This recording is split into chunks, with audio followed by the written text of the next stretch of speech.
السلام علیکم ورحمۃ اللہ وبرکاتہ۔ دوستو، آج ہم بات کریں گے روزے کا اصل مقصد، تقویٰ اور تقوی کی حقیقت کیا ہے۔ آج کے ویلاگ میں ہم اس کے بارے میں تفصیلی طور پر بات کریں گے اور روزے کے اصل مقصد کو اجاگر کریں گے، اور تقوی کے بارے میں اللہ تعالیٰ نے جو قرآن میں فرمایا ہے اس کو واضح کریں گے۔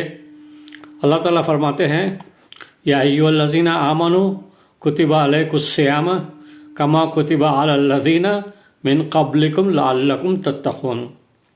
اے ایمان والو، تم پر روزہ فرض کیا گیا ہے جیسے تم سے پہلے لوگوں پر فرض کیا گیا تھا، تاکہ تم متقی بن جاؤ۔ یہاں سوال پیدا ہوتا ہے کہ متقی کون ہوتا ہے، کون ہے؟ متقی وہ ہوتا ہے جس کے پاس تقویٰ ہوتا ہے۔ تقویٰ کیا ہے یہ ہم کو جاننا ضروری ہے، کیونکہ اللہ تعالیٰ نے کہا کہ جو لوگ روزے رکھیں گے ان کو تقویٰ، وہ متقی ہو جائیں گے۔ تو متقی ہوں گے تو مطلب ان کے پاس تقویٰ بڑھے گا، ان میں تقویٰ آئے گا تو متقی ہوں گے۔ تو یہاں سوال پیدا ہوتا ہے کہ تقویٰ کیسے حاصل کیا جائے، کیونکہ جو متقی ہوتا ہے اس کے پاس تقویٰ ہوتا ہے۔ تقویٰ کیا ہے، یہ تقوی کی تعریف کیا ہے، یہ ہم کو جاننا ہوگا۔ تقوی کا مطلب ہے اللہ کے احکامات اور تعلیمات کو جاننا اور ان پر عمل کرنا۔ اللہ کے احکامات اور تعلیمات کو جاننا، ان پر عمل کرنا، برائی سے بچنا اور نیکی کو اپنانا۔ جہاں اچھے کام ہو رہے ہوں وہاں آپ لیڈ کرنا، جہاں پر اچھے کام ہو رہے ہوں وہاں پر آپ آگے ہونا، امامت کرنا، وہاں آپ سب سے پہلے ہونا۔ اور جہاں برے کام ہو رہے وہاں ہونا ہی نہیں چاہیے، آپ کو وہاں جانا ہی نہیں چاہیے۔ دل کی پاکیزگی ہونی چاہیے، آپ کا دل صاف ہونا چاہیے اور اعمال کی درستگی ہونی چاہیے۔ یہ تقوی کے لیے ضروری ہے، یعنی علم حاصل کرنا، صحیح اور غلط کو جاننا، اچھائی اور برائی سمجھنا، یہ سمجھ کر ایمان لانا، یقین کامل رکھنا، اور صرف اعمال صالح، صحیح اور نیک کام کرنا۔ جیسے سورہ عصر میں اللہ تعالیٰ فرماتا ہے، الا الذین آمنوا وعملوا الصالحات وتواصوا بالحق وتواصوا بالصبر، سوائے ان لوگوں کے، اللہ تعالیٰ کہتے ہیں کہ وہ لوگ خسارے میں ہیں، سوائے ان لوگوں کے جو ایمان لائے، نیک عمل کیے، حق کی تلقین کی اور صبر کی نصیحت کی۔ تو تقویٰ کیسے حاصل ہو، تقویٰ کیسا حاصل کریں، یہ ہم کو جاننا ضروری ہے۔ اور رمضان میں تقویٰ کیسے بڑھے گا ہمیں یہ بھی تو معلوم کرنا ضروری ہے، کیونکہ رمضان کے مہینے میں اللہ تعالیٰ کہہ رہا ہے کہ اس میں، یہ مہینے میں تم متقی بن جاؤ۔ تو تقویٰ حاصل کرے بغیر متقی کیسے بنیں گے، تو تقویٰ کیسے حاصل کیا جائے، یہ بھی تو بات ہے نا۔ حلال اور نیک اعمال کا علم حاصل کریں، یعنی جو حلال کام ہے، جو حلال باتیں ہیں اور نیک اعمال ہیں، ان کا علم حاصل کریں۔ ان اعمال کو روزمرہ زندگی میں شامل کریں، یعنی اپنی زندگی میں اپنے اندر ان اعمال کو شامل کریں اور ان پر عمل کریں۔ یعنی جس بات کو آپ اچھا سمجھتے ہیں، جس بات کو آپ حق جانتے ہیں، جس بات پہ آپ کا دل مطمئن ہے کہ یہ اچھا ہے، تو اس پر عمل کریں۔ جیسے سچ بولنا ہے، یہ ایک پروون ہے کہ جو سچ بولتا ہے وہ کامیاب ہوتا ہے۔ تو سچ بولنا، آپ کو جب یہ واضح ہو جائے کہ سچ بولنا اچھی چیز ہے، اور سچ پر جو ہے، سچ کی وجہ سے انسان کو کامیابی ملتی ہے، سچ کی وجہ سے لوگوں میں عزت بڑھتی ہے، سچ بولنے سے آپ کا مرتبہ بڑھتا ہے، تو آپ اس کو اپنی زندگی میں شامل کریں اور اس پر عمل کریں، بنا کسی خوف کے، بنا کسی اس کے تردد کے، کیونکہ سچ بولنا آپ کو بڑا انسان بناتا ہے۔ سچائی جو ہے اچھی چیز ہے۔ آپ جھوٹ بولیں گے، برا بولیں گے، غلط کام کریں گے تو کہاں جائیں گے، جیل میں جائیں گے نا۔ تو یہ دنیا میں ہم اپنی آنکھوں سے دیکھتے ہیں چیزوں کو۔ تو اس لیے جب ہم چیزوں کو سمجھ جائیں، ان کو حق جانیں اور ان پہ یقین ہو جائے تو اس پر عمل کریں۔ رمضان کیا ہے؟ یہ مہینہ سیکھنے اور سکھانے کا مہینہ ہے۔ اس موقع کو بنائیں، اس موقع میں سیکھیں، سکھائیں کیا؟ اچھے کام، کیونکہ اچھے کام کرنے سے ہی تو تقویٰ آتا ہے، نیک اعمال کرنے سے ہی تقویٰ آتا ہے، صالح اعمال کرنے سے تقویٰ آتا ہے، انگلش میں کہے تو گڈ ڈیڈس کرنے سے تقویٰ آتا ہے۔ جب تک کہ آپ تقوی کے لیے محنت نہیں کریں گے، اچھے اعمال نہیں کریں گے تو تقویٰ نہیں آئے گا۔ تو رمضان کا مہینہ یہ ہے کہ گڈ ڈیڈس کیا ہیں، اچھے اعمال کیا ہیں، ان کو سیکھیں اور اپنی زندگی میں لائیں، اس پہ عمل کریں، اس سے آپ کا تقویٰ بڑھے گا۔ اور اپنی زندگی کو احسان کے ساتھ عمل کریں، احسان کے ساتھ عمل کریں، یعنی ایکسلنٹ طور پر کوئی بھی کام کریں، کھائے پیے جو بھی کریں ایکسلنٹ طور پر۔ اور اسی لیے تو کہتے ہیں نا کہ حضور کریم صلی اللہ علیہ وسلم کا جو طریقہ ہے وہ ایکسلنٹ ہے۔ تو کوئی بھی کام کرے، چاہے آپ آفس میں کریں یا کہیں کام کریں، تو ایکسلنٹ طریقے سے کام کریں، یعنی نیکی کو، جو بھی نیکی کر رہے ہیں، یعنی آپ جو پڑھتے ہیں لکھتے ہیں، ہر چیز جو ہے وہ نیکی ہے، اور اس جو اچھے کام ہے وہ نیکی ہے۔ جو بھی آپ اچھے کام کریں گے وہ بہترین طریقے سے کریں، 100% پرفیکٹ۔ اور ایک بات یہ ہے کہ تقویٰ، آپ جب یہ کام کریں گے تو آپ میں تقویٰ آئے گا۔ تو تقوی کے کیا فائدے ہیں؟ جس کا تقویٰ زیادہ وہ اللہ کے قریب۔ اللہ تعالیٰ فرماتے ہیں کہ جو تقوی والا ہے اس کا مرتبہ میرے پاس زیادہ ہے۔ جو آدمی زیادہ تقویٰ رکھتا ہے اس کا مرتبہ بلند ہے اللہ تعالیٰ کے پاس، نہ دولت سے، نہ شہرت سے، نہ پڑھائی سے، لکھائی سے، یا بڑے بڑے آدمی بن جائے، پریسیڈنٹ بن جائے، وہ اللہ کے نزدیک بڑا نہیں ہے۔ اللہ کے نزدیک بڑا وہی ہے جس کا تقویٰ زیادہ ہے۔ تو اس کو ذہن میں بٹھا لے اپنے، کہ اپنے تقویٰ زیادہ ہے، جس کے جو اچھے کام کریں گے تو ہمارا تقویٰ ہوگا، اور تقوی سے ہم اللہ کے قریب ہوں گے، اللہ کے ولی بھی ہوتے ہوں گے، اللہ کے دوست بھی ہوں گے۔ اللہ تعالیٰ فرماتے ہیں تقویٰ کیسے حاصل کریں گے؟ پھر تقوی کی بات ہوتی ہے تو تقویٰ کو معلوم کریں گے اچھے کام کہاں سے ہمیں ملیں گے، اچھے کام کی معلومات کہاں سے ہوں گی؟ تو قرآن میں اللہ تعالیٰ کہتا ہے ذَلِكَ الْكِتَابُ لَا رَيْبَ فِيهِ هُدًى لِّلْمُتَّقِينَ۔ یہ جو قرآن ہے، یہ یعنی جو لوگ ہیں، یعنی جو متقین ہیں، جو تقوی کی یعنی کوشش کرتے ہیں یا تقوی حاصل کرنا چاہتے ہیں، متقی بننا چاہتے ہیں، یہ کتاب ان کے لیے ہے۔ اور یہ کتاب کوئی شک نہیں ہے اس کتاب میں، یہ متقیوں کے لیے ہدایت ہے۔ تو آپ کو جو بھی ہدایت ملنی ہے کہاں سے ملنی ہے؟ قرآن سے ملنی ہے۔ تو قرآن کو خالی طوطے کی طرح پڑھے نہیں، بلکہ سمجھیں کہ اس میں ہم سے اللہ تعالیٰ نے کن باتوں کے لیے کہا ہے۔ اور افسوس کی بات یہ ہوتی ہے کہ میں ایک بات بتاتا ہوں کہ ہر جمعے 6 لاکھ مسجدوں میں خطبہ ہوتا ہے جمعے کا، ہر جمعے کے خطبے میں ایک آیت پڑھی جاتی ہے، سورہ نحل کی آیت ہے، یا ان اللہ یامر بالعدل والاحسان، یہ آیت پڑھی جاتی ہے۔ اس میں اللہ تعالیٰ نے 3 کام کرنے کے اور 3 کام نہیں کرنے کے ہیں۔ لیکن مولوی صاحب میری اپنی جو ہے تقریباً جو ہے ہزاروں جمعے ہو گئے ہیں، لیکن آج تک مولوی صاحب اس کا تفسیر اور تفصیل کسی کو بھی نہیں بتائے، اپنے تک ہی رکھ لیے۔ حالانکہ یہ ہر مسلمان کو معلوم ہونا چاہیے تھا۔ یہ مسلمانوں کے لیے ضروری ہے جاننا کہ اس میں اللہ تعالیٰ نے کن باتوں کو کرنے کا کہا ہے، کس کا نہیں کرنے کا کہا ہے۔ تو دوستو، میرا یعنی تمام علماء دین سے شکایت بھی ہے، شکوہ بھی ہے اور گزارش بھی ہے کہ اس ایک آیت کا جو جمعے کی نماز میں پڑھی جاتی ہے، اس کی مکمل تفسیر کریں اور پوری طریقے سے انسان کو بتائیں کہ بھائی اس میں کن چیزوں کو اللہ تعالیٰ کا حکم ہے۔ یہ کوئی ایسی چیز نہیں ہے، اللہ تعالیٰ اس میں کہہ رہا ہے کہ میں تم کو حکم دیتا ہوں، یہ کام کرنے کا حکم دیتا ہے، یعنی ہر مسلمان کو یہ کام کرنا ہی کرنا ہے، یعنی یہ فرض ہے انسان پہ۔ اور یہ فرض یعنی بہت امپورٹنٹ فرض ہے۔ یہ فرض ہر جمعے کی آیت میں شامل اس لیے کیا گیا تھا کہ ہر مسلمان کو پتہ چلے کہ اللہ کا حکم کیا ہے۔ اس فرض میں، اس حکم میں اللہ تعالیٰ فرماتا ہے کہ عدل کرو، احسان کے ساتھ زندگی کرو، قربت داروں کے ساتھ حسن سلوک کرو۔ تو جب یہ چیزیں یہ آیت کے پوری طرح سے تفسیر ہوں گی تو لوگوں کو پتہ چلے گا، لوگ اپنی زندگی میں اس کو لائیں گے تو خود بخود سب امن ہو جائے گا، چین ہو جائے گا، لوگ خوشحال ہو جائیں گے۔ میں گارنٹی دیتا ہوں اس بات کی، میں گارنٹی دیتا ہوں اس بات کی۔ اس کے ایک ایک لفظ پہ کتابیں لکھی گئی ہیں، کتابیں 300 400 پیجز کی کتابیں لکھی گئی ہیں، خالی ایک چیز جو جسٹس ہے، عدل کے بارے میں۔ تو ہمارے علماء دین کو چاہیے کہ اس کی جو ہے تعلیم دے، لوگوں کو بتائیں، تاکہ جب بھی جمعے کی آیت پڑھیں، خطبہ سنیں تو ان کے دماغ میں اسٹرائک کرے کہ 3 کام کرنے کے 3 نہیں کرنے کے ہیں۔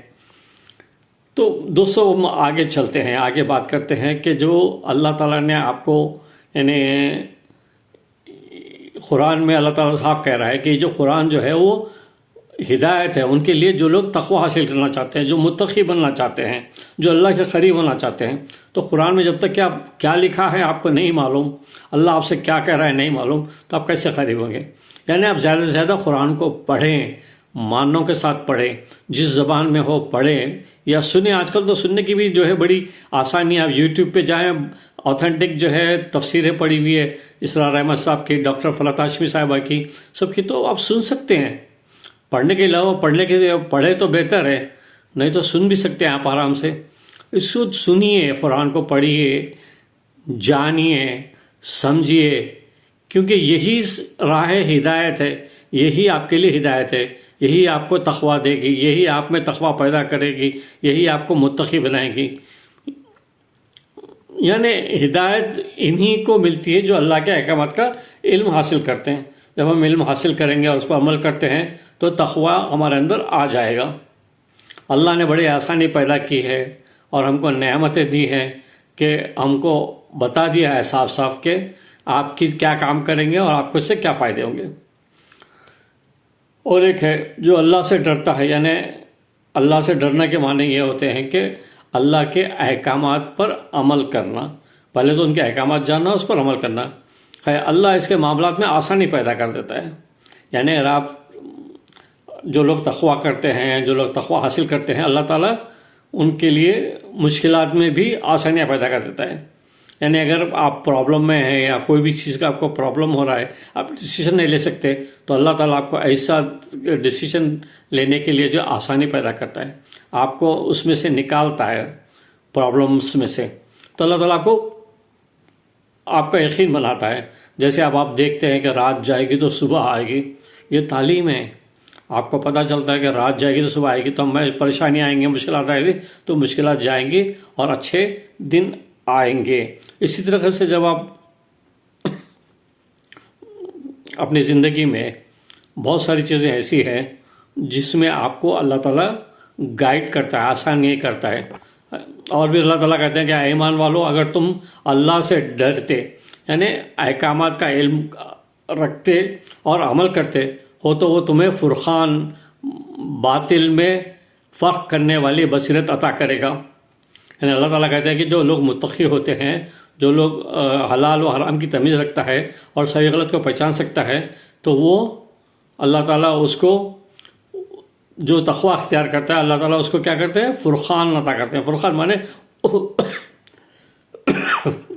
وہ بصیرت جو آپ کو اچھائی اور برائی میں تمیز کرنے کی طاقت دیتی ہے، وہ بصیرت جو آپ اچھے اور برائی میں فرق کر سکتے ہیں، آپ ڈیسیشن لے سکتے ہیں کہ کیا اچھا کیا برا، آپ اس کے حساب سے ڈیسیشن لیتے ہیں۔ اللہ تعالیٰ آپ کو ایکسٹرا پاور دیتا ہے، ایکسٹرا پاور، یعنی آپ کو سوچنے سمجھنے کی صلاحیت کو بڑھا دیتا ہے اور آپ کو گائیڈ کرتا ہے، فرقان عطا فرماتا ہے، آپ کو بصیرت عطا فرماتا ہے کہ آپ اچھے فیصلے کر سکیں، عمدہ فیصلے کر سکیں۔ تو آپ اگر جب کریں گے تو تقویٰ اختیار کریں گے تو آپ کو یہ بصیرت ملے گی، فرقان ملے گا۔ متقی وہ ہوتا ہے جو حلال و حرام کی تمیز رکھتا ہے، سیدھی سی بات ہے، حلال و حرام کی تمیز رکھتا ہے اور صحیح و غلط کو پہچان سکتا ہے اور اس کے بعد اچھے کام کر سکتا ہے۔ ہم آپ کو بتاتے ہیں کہ صحابہ اکرام جو ہے نا، ہمیشہ نیک اعمال کی جستجو میں رہتے تھے۔ وہ نبی کریم صلی اللہ علیہ وسلم سے پوچھتے تھے کہ کون سا عمل سب سے افضل ہے، کون سا عمل سب سے اچھا ہے، آپ سے پوچھ کے کرتے تھے۔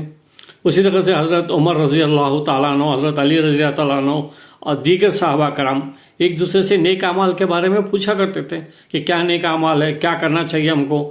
نیک اعمال کے بارے میں معلومات کرتے تھے اور ان پر عمل کرتے تھے، اور ایک دوسرے کو نیکی کی تلقین کرتے تھے کہ اچھے کام کرو، اور ترغیب دیتے تھے۔ یہ صحابہ کرام کا عمل تھا۔ ہم بھی تو پوچھیں نا، ہم بھی تو اس عمل کو اپنائیں، تو صحابہ کے عمل کو ہم کو اپنانا چاہیے۔ ہم بھی لوگوں سے پوچھیں، امام صاحب سے جب بھی جائے پوچھیں، امام صاحب نیک عمل بتاؤ کیا کروں، نیک عمل وظیفے، نماز، روزہ، زکوٰۃ، حج، وظیفے، نفائل نماز، صلاۃ و تسبیح، یہ صرف نہیں ہے، نیک عمل بہت ہے. میں آپ کو آگے بتاؤں گا تھوڑے بہت. تو آپ کو تو کون سے نیک عمل کریں، یہ بھی تو ہے نا. بہت آسان نیک عمل کرو، بہت آسان، اور نیک عمل کرو، برے عمل سے بچو. تقوی کا صرف ایک ہی چیز ہے، خالی کیا؟ تقوی بہت آسان ہے، وہ ہے کہ نیک عمل کرو اور برے عمل سے بچو. تقوی کی بس اتنی تعریف آپ یاد رکھ لیں کہ نیک عمل کرو اور برے عمل سے بچو. کون سے نیک عمل کریں؟ قرآن بتاتا ہے، قرآن کہتا ہے کہ ہدایت انہی کے لیے ہے جو غیب پر ایمان رکھتے ہیں، نماز قائم کرتے ہیں اور اللہ کے دیے گئے رزق میں سے خرچ کرتے ہیں. رزق کے معنی جو ہے ہمارے استاد بتاتے ہیں کہ خالی کھانا پینا نہیں ہے، رزق ایک مکمل لائف اسٹائل ہے. تو اگر آپ کو جو علم ملتا ہے، جو آپ کو دولت ملتی ہے، یا آپ کو جو ملتا ہے اس میں سے خرچ کرو، لوگوں کو دو. آپ کو علم ملتا ہے تو علم بانٹو، جو جتنا بانٹیں گے اتنا بڑھے گا. تو ہر وہ چیز جو آپ کو ملتی ہے وہ لوگوں کے ساتھ شیئر کرو، لوگوں کو دو، اچھے باتیں بتاؤ، لوگوں کو اچھی اچھی چیزیں بتاؤ، اچھے کام بتاؤ. تو یہ کرنے سے جو ہے کیا ہوتا ہے، آپ کا تقویٰ بڑھتا ہے، آپ کا علم بڑھتا ہے. تو اب ہم جیسے چند اعمال بتاتے ہیں جو قرآن سے جو ہے ثابت ہیں، جو آپ کو کہے گئے ہیں کہ نیک عمل کرو. جیسے والدین کے ساتھ حسن سلوک، والدین کے ساتھ حسن سلوک کریں، یہ قرآن کہتا ہے. رشتہ داروں اور پڑوسیوں کا حقوق ادا کریں، جو رشتہ دار ہیں، پڑوسی ہیں، ان کے حقوق ادا کریں، یہ کون کہتا ہے؟ قرآن کہتا ہے. یتیموں اور مسکینوں کی مدد کرنا، یہ کون کہتا ہے؟ قرآن کہتا ہے. قرآن کہتا ہے سچ بولنا، دیانتداری کرنا، انصاف کرنا، یہ سب کون کہتا ہے؟ قرآن کہتا ہے. یہ سب آپ کو اپنی زندگی میں کرنا ہوگا. تو تقویٰ حاصل کرنا ہے نا، تو تقویٰ اسی لیے حاصل ہوتا ہے کہ آپ سچ بولنا، دیانتداری سے کام کرنا، انصاف کرنا، اس کے بغیر آپ کو تقویٰ نہیں ملے گا. تقوی کا ایک اور وہ ہے کہ دوسروں کو فائدہ پہنچانا، دوسروں کو فائدہ پہنچانا یعنی سہولت کرنا. آپ دیکھیے دنیا نے کتنی ترقی کی ہے، وہ ترقی کس وجہ سے کی ہے کہ وہ لوگوں کو سہولت پہنچانا چاہتے ہیں. آپ دیکھیں کسی زمانے میں جو black and white T V آیا تھا لوگوں کو انفارمیشن دینے کے واسطے، پھر لوگ تنگ آ گئے، ایک چینل دیکھتے تو 2 چینل آ گئے، 3 چینل آ گئے، ملٹی چینل آ گئے. لوگ بلیک اینڈ وائٹ جو ہے سمجھ میں نہیں آتا تو اللہ تعالیٰ نے لوگوں نے اس کو کلر کر دیا، پھر اس کو ملٹی چینل بنا دیا. پھر لوگوں کو اٹھ کے کھولنے کی بند کرنے کی تکلیف ہوتی تو ریموٹ کنٹرول بنایا لوگ. تو لوگ زندگیوں میں لوگوں کے سہولت پیدا کرنا چاہتے ہیں. آج آپ کا جو موبائل ہے وہ بھی تو ایک سہولت پیدا کرنے کے لیے بنائی گئی ہے، ورنہ جو ہے پرانے زمانے میں کیا تھا، ہم دیکھتے آئے ہیں، ہم دیکھیں، آپ لوگوں جنریشن نہیں دیکھی. تو جو بھی چیز آتی ہے وہ آپ کی زندگی میں سہولت کے لیے، تو لوگ کوشش کرتے ہیں سہولت کے لیے. کسی کی ٹانگ ٹوٹ گئی تو اس کی ٹانگ بنا دی، اس لیے بناتے ہیں ٹانگ کہ اس کی ٹانگ کو چلنے پھرنے کے لیے آسانی ہو. تو اس کے لیے آپ کوشش کریں، لوگوں کی زندگی میں آسانیاں پیدا کریں، لوگوں کو فائدہ پہنچائیں. یہ آپ کو اللہ تعالیٰ کہتا ہے. حلال کمائی کرنا اور حلال کھانا، یہ بھی قرآن کہتا ہے. محنت مزدوری کرو، کچھ بھی کرو، حلال کماؤ اور حلال کھاؤ، یہ ایک اللہ تعالیٰ کا جو ہے فرمان ہے. تو محنت کرنا، مزدوری کرنا کوئی شرم کی بات نہیں ہے، کیونکہ یہ حکم اللہ کا ہے، اس لیے شرمانا نہیں چاہیے. دوسری چیز غیبت ہے، جھوٹ ہے، حسد ہے اور فتنہ، ان سب سے بچنا ہے آپ کو. اللہ تعالیٰ کہتے ہیں کہ ان سب سے بچو. اور اللہ تعالیٰ ایک سب سے بڑی بات کہتے ہیں کہ نفع بخش علم حاصل کرنا. نفع بخش علم کیسا ہونا؟ جو آپ کو اس دنیا میں بھی کامیاب کرے اور آخرت میں بھی کامیاب کرے. تو اس لیے نفع بخش علم حاصل کرنا اپنے زندگی میں. علم کے بغیر تقویٰ ناممکن ہے، ممکن ہی نہیں ہے. جب تک آپ علم حاصل نہیں کریں گے تقویٰ نہیں آئے گا. آپ کو اللہ اور اس کے رسول کے احکامات کا صحیح فہم نہ ہوگا، سمجھ نہیں ہوگی. آپ کو علم کے بغیر آپ کو اپنے اور دوسروں کے حقوق کا علم نہیں ہوگا. آپ عبادت اور نیک اعمال کو صحیح طریقے سے ادا نہیں کر سکیں گے اگر علم نہیں ہوگا. لہٰذا قرآن کو سمجھ کر پڑھیں، اس پر عمل کریں اور دوسروں تک پہنچائیں. رمضان سیکھنے اور سکھانے کا مہینہ ہے. اس رمضان میں قرآن کی تفسیر سنیں، سمجھیں اور نیک اعمال کو اپنی زندگی کا حصہ بنائیں. روز کوئی نہ کوئی نیک عمل کرنے کی کوشش کریں. یوٹیوب پر مستند تفاسیر موجود ہیں، ان سے فائدہ اٹھائیں۔ یہ آج کا ویلاگ کچھ لمبا ہو گیا، لیکن تقوی پر بات مکمل نہیں ہوئی۔ اگلے ویلاگ میں احسان اور رمضان پر بات کروں گا تاکہ آپ کو تفصیل اور معلوم ہو سکے۔ شکریہ، جزاک اللہ خیر سننے کا۔ لیکن آپ سے ایک ہی دعا ایک ہی ہے کہ تقوی حاصل کریں۔ تقوی حاصل کرنے کا صرف آسان طریقہ یہ ہے کہ نیک اعمال کریں۔ اور نیک اعمال کیا ہے؟ پوچھئے مولوی صاحب سے، پکڑ کے پوچھیں مولوی صاحب نیک اعمال بتاؤ، خالی وظیفے نہیں، نیک اعمال بتاؤ۔ وہ تو بتائیں گے آپ کے ماں باپ کی خدمت کرو، جھوٹ مت بولو، چوری مت کرو۔ اس طرح سے ہزاروں چیزیں ہیں جو آپ کو معلوم ہونا ہے۔ خالی اگر آپ سورہ بقرہ پڑھ لیں گے نا، اس میں بہت ساری چیزیں ہیں۔ خالی سورہ بقرہ کی تفسیر پڑھ لیں تو آپ کو اتنی چیزیں معلوم ہو جائیں گی، آپ کو زندگی کامیاب لگے گی۔ شکریہ، جزاک اللہ خیر۔